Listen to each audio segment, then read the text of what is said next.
It's Mac the Guru. This is my review for Power Book 3, Raising Kanan, Episode 3, Stick and Move.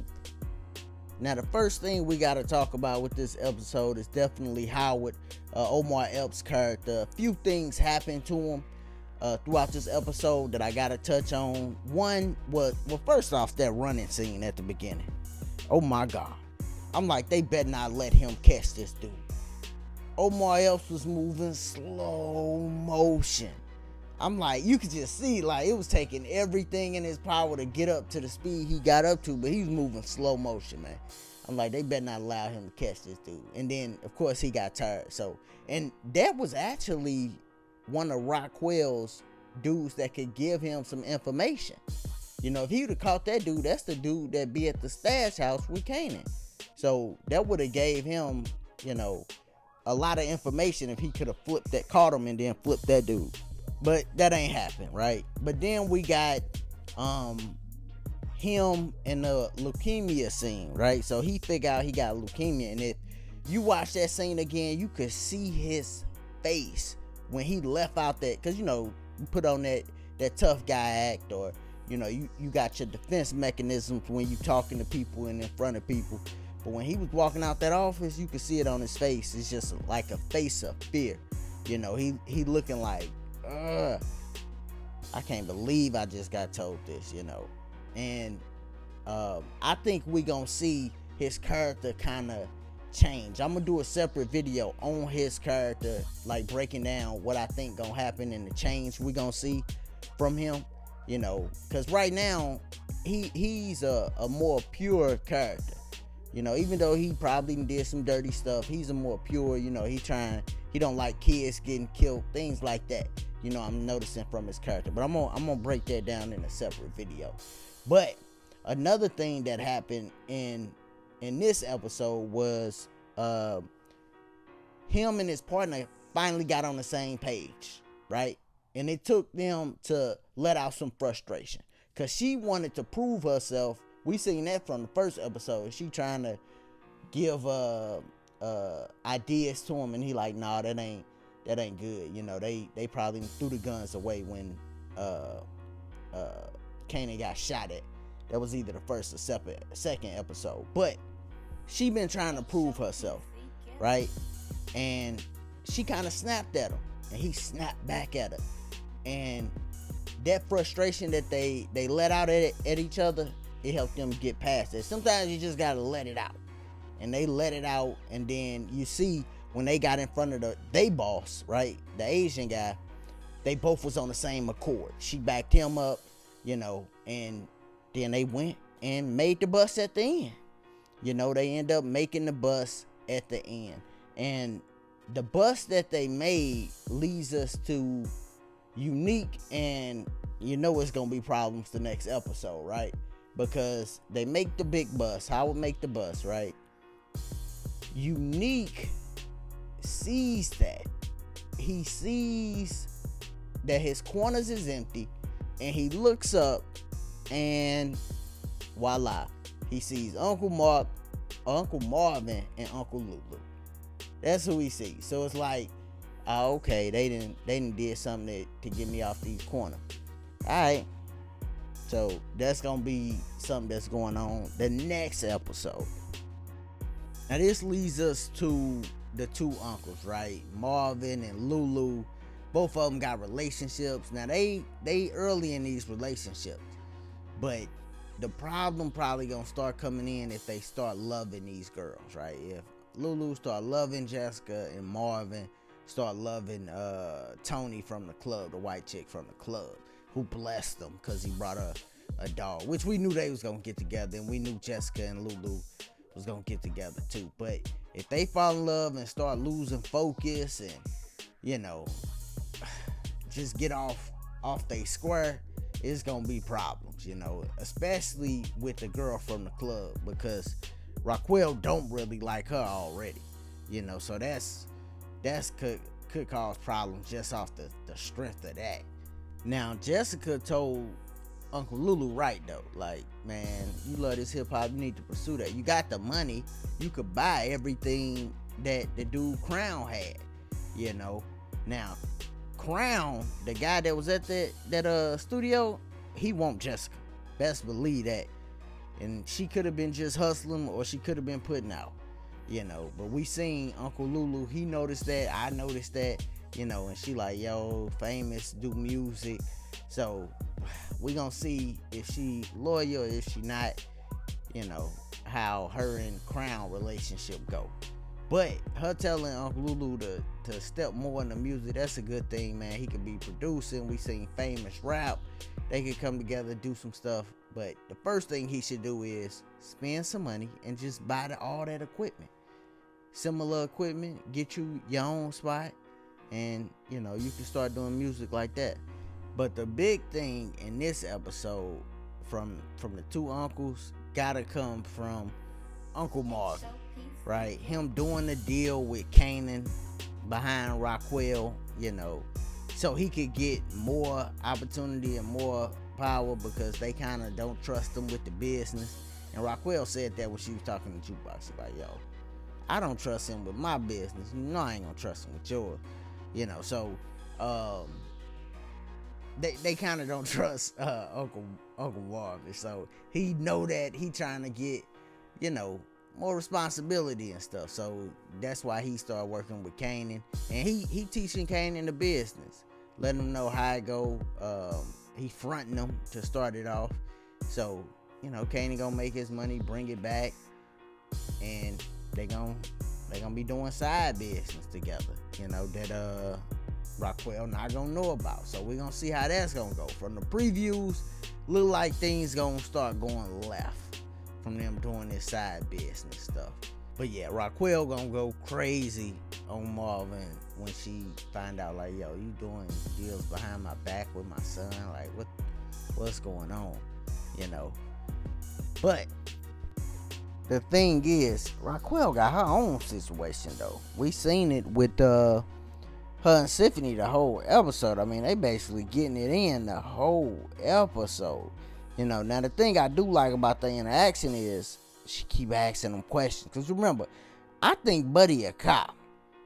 Like, it might just be me. I think he a cop, or he might be, loyal to somebody else in some other organization or something. So I like that she asking him a lot of questions to make sure he is exactly who he say he is, right? Because he's saying he going to school for something, and she asking him about these things because she's trying to make sure, okay, he is who he say he is, because if she asks him these questions and he like, I don't know about this, or give her a stupid explanation, then it's like, yo, you going to school for this? How you don't, know the ins and outs of it? You know what I'm saying? So that's why I feel like she acting so interested in what he do, so she could just learn and make sure he is who he say he is. Now we know she set up Unique to get his boys off the corner. Now how she did it though might come back around to bite her. Cause the dude Dean, that's Buddy from the Wire too. Shout out to him, But the dude Dean, that's the Connect. I'm sure he might find out how she was able to get that information about where the drop was gonna be. Cause remember, that's his money too. So it ain't like she just screwing over Unique. She's screwing over the dude Dean too. So I'm sure he not gonna take kind of that. And that hearing aid scene was dope. How he was sitting with the old lady, he just clicked the hearing aid, bloop, start talking, then hit it back on once Rockwell left.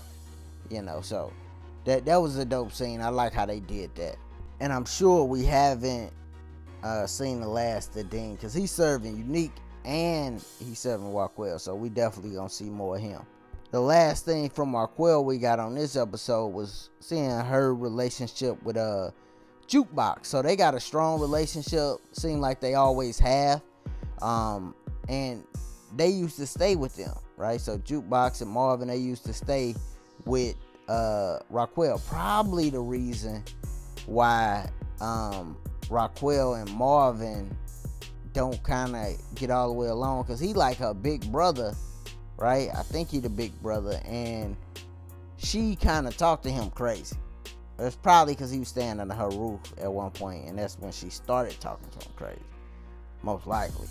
But nevertheless, her and Jukebox, they share that both of them got relationships going. Now, Jukebox don't disclose who the person is she got the relationship with, but she just share like, yo, I got a relationship, and then Rockwell say, yo, I got a relationship too, so they had that moment with each other.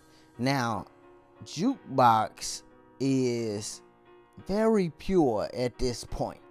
From everything I done learned about Jukebox, right? She not like a savage yet. She very still pure, She is still in clothes, which she on some low level stuff to make some money, but she's still in clothes and reselling them, And from the previews of this episode, it almost looked like she stabbed somebody, but she was actually saving the cop from getting beat down worse. And she had the box cutter in her hand because they was they was opening boxes or whatever, still in the clothes. So she pretty good right now. The problem is the cop that she saved saw her face, so she gonna be the one that he gonna remember, so that might come back to bite her when she was actually doing the good thing. And also at some point she gonna have to introduce her girlfriend to somebody, right? Because they spend a lot of time together. People like, yo, where you at? People keep asking, where you at? So she gotta introduce her so people could know at least where her whereabouts is, especially when the beef is about to kick up with Unique. You know what I'm saying? But the last person that we gotta touch on is, of course, Kanan. Kanan made a big mistake, I believe, in this episode. When he came outside and showed Davina where the stash house is at, he made a mistake. That was like the biggest mistake, because he let her know where the stash spot was at, and she ain't got no clue of the business that they in. So the biggest reason why it's a problem, one, that dude that was in there with him, that Howard was chasing, he said, yo, everybody in the game, right? Davina could spread this information to somebody not even knowing what she doing, right? Because you never know who people know and who people be talking around. She could just be talking around some people and let that information go and cause problems for Kanan and his family, but he don't understand all that yet, because he's still a kid. And how he moved really shows why he loved Tariq so much, man. I'm seeing a lot of similarities between them. Two people that family was hustling, parents was hustling, and Kanan like more close to it than Tariq was. Tariq, up in the penthouse, he's living good as a kid. Kanan more close to it, but both of them don't really gotta hustle. Kanan can really focus on his grades, go to the school his mama wanted him to go to, and be cool. He don't have to get into that life like he want to, and Uncle Marvin had put him on. He finally made his first sale, 2 for $25, which he was trying to sell them for $25 anyway. Jukebox told him raise the prices. This fool say $30. So buddy like, yo, give me 2 for $50, which he was trying to do $25 anyway, so he gonna make his money, but he could have made more. Jukebox was schooling him though, like, yo, that's around the way of her dealing with these folks. You could charge them more because they got more money. They willing to pay more. So but he still made the money that he needed to make. But I definitely think now that he made that first sale, he gonna fall in love with the game. Speaking of love, the chick he been wanting, Davina, he finally got his kiss from her. So he brought her groceries with the money he done made, and now they didn't kiss, so they gonna be a thing. So we seeing all these relationships develop with the family, with outsiders, right, or people that's not around their life. We got Kanan and Davina. We got Uncle Marvin and the girl, I think her name Tony from the club. We got Uncle Lulu and Jessica, and then we got Rockwell and Symphony. Oh, and we got Jukebox and the white chick she talking to. So everybody developing these relationships could be losing focus on the goal of making money and growing the business though. But man, we gonna see. It was a good episode. I really liked it. Episode 4 seemed like the action gonna go crazy. Probably some more bodies gonna drop because now Unique know, oh, okay, they ain't playing fair. They didn't gave us some information to get me off these corners. So it's gonna go down in episode 4. Make sure you check out the preview I'm gonna do for episode 4, and I'm gonna do a bunch of different videos where I could kind of go into characters a little more, and then what I'm thinking about these characters and the direction I think they're gonna go in with these characters, man. But other than that, man, it's Mac the Guru. As always, y'all be easy, be safe, peace.